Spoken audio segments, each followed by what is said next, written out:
A couple who spend thousands of pounds decorating their house in Christmas lights every year started the tradition to wind up their grumpy neighbor.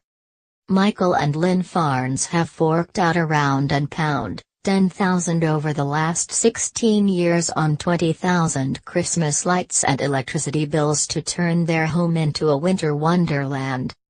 The annual transformation of their home in Hove, East Sussex, began like a real-life version of festive film Deck the Halls, but now the couple raise thousands of pounds for charity each year.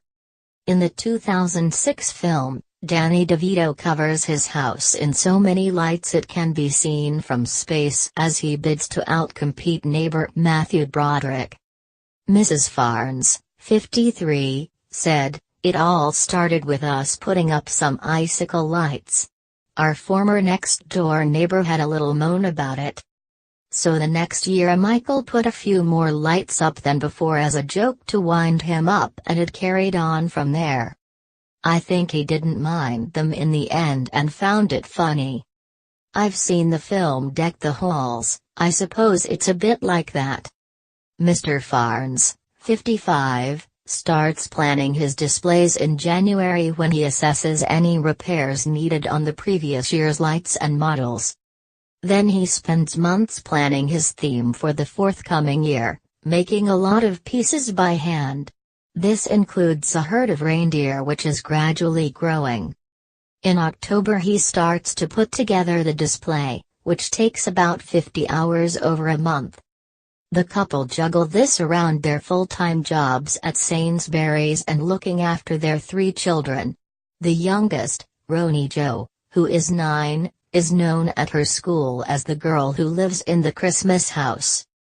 Mr. Farnes then finally tests every detail before the much-anticipated launch at the end of the school day on December 1st.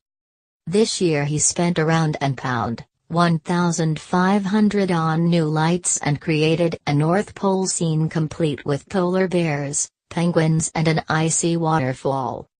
The latest display is accompanied by returning favorites including more than 60 Santas and snowmen, 8 Christmas trees, as well as a sleigh and wishing well. Festive music is played on a loop. Come 4 p.m. each day, droves of visitors begin to walk or drive past the house, and there are now even coach tours to the street. The lights are on until 9 p.m. This used to cost the family more than £200 a year but has reduced by at least £50 because they now use LED energy-saving bulbs. Mrs. Farnes said, "It's great listening to the children outside when they come and visit, they get so excited. All of this is for the children." Michael loves Christmas and really enjoys putting it all together. The enjoyment comes from seeing all the children smiling.